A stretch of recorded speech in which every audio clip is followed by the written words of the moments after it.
Guys मेरे YouTube channel में आपका स्वागत है। गाइज़ आज हम आपको बताएंगे क्लास 10th, यदि आप क्लास 10th के स्टूडेंट हैं और 2025 में बोर्ड परीक्षा देने वाले हैं गाइज़, जहां कि 24 फरवरी से आप लोग के पेपर स्टार्ट हैं गाइज़। 24 फरवरी को आपका पहला पेपर यानी हिंदी है। यदि आप यूपी बोर्ड के छात्र या छात्राएँ हैं गाइज़, तो आपका पहला पेपर हिंदी का ही होता है गाइज़। आप 10th हैं या 12th हो, आपका पहला पेपर हिंदी का ही होएगा और पहले 24 तारीख से आपका पेपर है गाइज़। मैं आपको बताऊंगा मॉडल पेपर आपकी कि एग्ज़ाम में कैसे कैसे क्वेश्चन आपकी मॉडल यानी कैसे कैसे क्वेश्चन बनते हैं, आपके पेपर में कैसे क्वेश्चन पूछे जा सकते हैं और पेपर का किस प्रकार और तरीका रहता है पूछने का प्रश्न। मैं आपको उसके बारे में फुल डिटेल बताऊँगा गाइज़। देखिए हमारा 2024 का प्री बोर्ड का परीक्षा यानी कि मॉडल पेपर है जहाँ पर आपको 3 घंटा 15 मिनट का समय दिया जाता है। 3 घंटा 15 मिनट के समय दिया जाता है।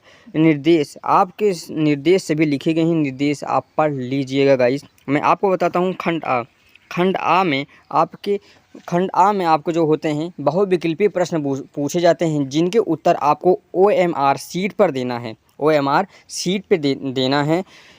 प्रत्येक प्रश्न 1 नंबर का होता है और 20 प्रश्न यानी 20 नंबर का पूछा जाता है। 20 क्वेश्चन पूछे जाएंगे OMR सीट पर। आपको बहुविकल्पीय प्रश्न देना रहेगा, इसमें लिखना नहीं रहेगा, टोटल OMR सीट पे देना रहेगा गाइस। 20 प्रश्न ऐसे होते हैं, ठीक है गाइस। खंड आ में यही होते हैं। हम आपको बताते हैं, देखिए ये हमारा रहा, ये आपका रहा OMR सीट। सब OMR सीट आपको सब कुछ लिखा रहेगा, आपको अनुक्रमांक अपना लिखना रहेगा और जो लिखना रहेगा वो आपके जो कक्ष निरीक्षक होंगे वो आपको बताएंगे गाइस, ठीक है गाइस।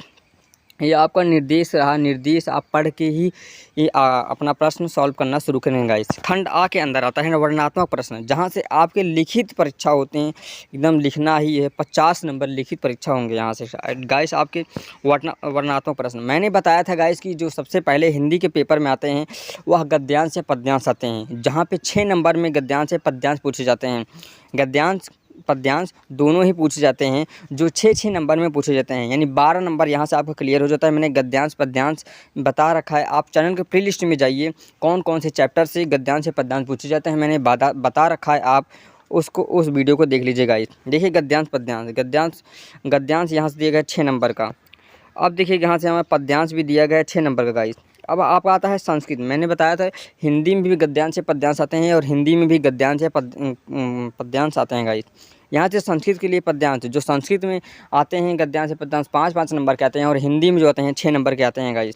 देखिए ये हमारा गद्यांश से 5 नंबर, वो भी संस्कृत का है। ये भी हमारा पद्यांश से 5 नंबर का जो संस्कृत में है। उसके बाद आपका आता है यहाँ पे देखिए प्रश्न इसी तरह आते हैं। 5वें आप खंड काव्य के आधार पर 3 प्रश्न आपके। फिर उसके बाद खंड काव्य आते हैं। हाँ, मैंने खंड काव्य भी बताया था, अलग अलग ज़िले का अलग अलग खंड काव्य होता है। अपने स्कूल में अपने खंड काव्य पूछ लेंगे गाइज, तो अपने खंड काव्य अपने स्कूल के अनुसार ही याद करते हैं। मैं बता देता हूँ, प्रतापगढ़ का जो खंड काव्य होता है वह ज्योति जवाहर होता है। खंड काव्य आप लोग ज्योति जवाहर पर याद करके जाएंगे गाइज।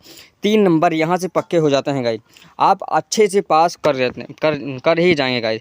फिर उसके बाद मैंने बताया था कि जीवन परिचय, आपका जीवन परिचय 5 नंबर में पूछे जाते हैं। गद्य एंड पद्य दोनों से ही पूछे जाते हैं 10 नंबर, यानी टोटल 10 नंबर के आपका जीवन परिचय बताया था। मैंने ऐसे 8 जीवन परिचय बताए थे, जिनमें से निश्चित ही आना है गाइस। मैं उसी 8 जीवन परिचय को यदि आप याद करके जाते हैं तब आपका 10 नंबर यहाँ से क्लियर हो जाता है गाइस। उसके बाद मैंने आपको बताया था कि यहाँ से आपके श्लोक भी आते हैं 2 नंबर, जो कि आपके प्रश्न पत्र में ना दिया रहे। 2 नंबर का श्लोक आता है, आपको 2 नंबर का श्लोक भी लिखना रहेगा। जो आपके प्रश्न पत्र में ना आए हो वही श्लोक आपको लिखना रहेगा इस। फिर उसके बाद आपका आता है ये 7 नंबर में आते हैं आपको निबंध। किन्हीं एक पर 4 निबंध दिए रहेंगे, किन्हीं एक पर निबंध लिखना रहेगा, जो वो आपका 7 नंबर में क्वेश्चन पूछे जाते हैं गाइस। फिर आपके लिए आता है पत्र लेखन लिखने के लिए आपको पत्र लेखन किसी के ऊपर भी लिखना के लिए आ सकता है, परंतु जो उसका फॉर्मेट होता है वह सेम टू सेम होता है गाइस। सिर्फ उसका विषय या अन्य प्रकार की चेंज होता है, जो उसका फॉर्मेट होता है वह हमेशा सेम ही होता है। 4 नंबर का यह आपका पत्र लेखन आता है गाइस, पत्र लेखन आता है। और 2 नंबर में 2 नंबर में जो आता है आपके संस्कृत के आंसर लिखने के लिए आते हैं गाइस। बस यही आपका पूरा मॉडल पेपर रहा। यदि आप इसको अच्छे से तैयार करके जाते हैं तो मैंने बता रखा है, आप गाइस अच्छे से अपने बोर्ड एग्ज़ाम में नंबर और पा सकते हैं गाइस। जो आपका बोर्ड एग्ज़ाम में जो पेपर होता है गाइस वह 70 नंबर का होता है, जिसमें से पास मार्किंग 23 नंबर है। आप 23 नंबर से अधिक ला सकते हैं, मैंने जैसे बताया है, यदि आप ऐसे पढ़ते हैं तो गाइस। यदि आपको वीडियो अच्छा लगा हो गाइस तो लाइक करें, शेयर करें। नेक्स्ट वीडियो में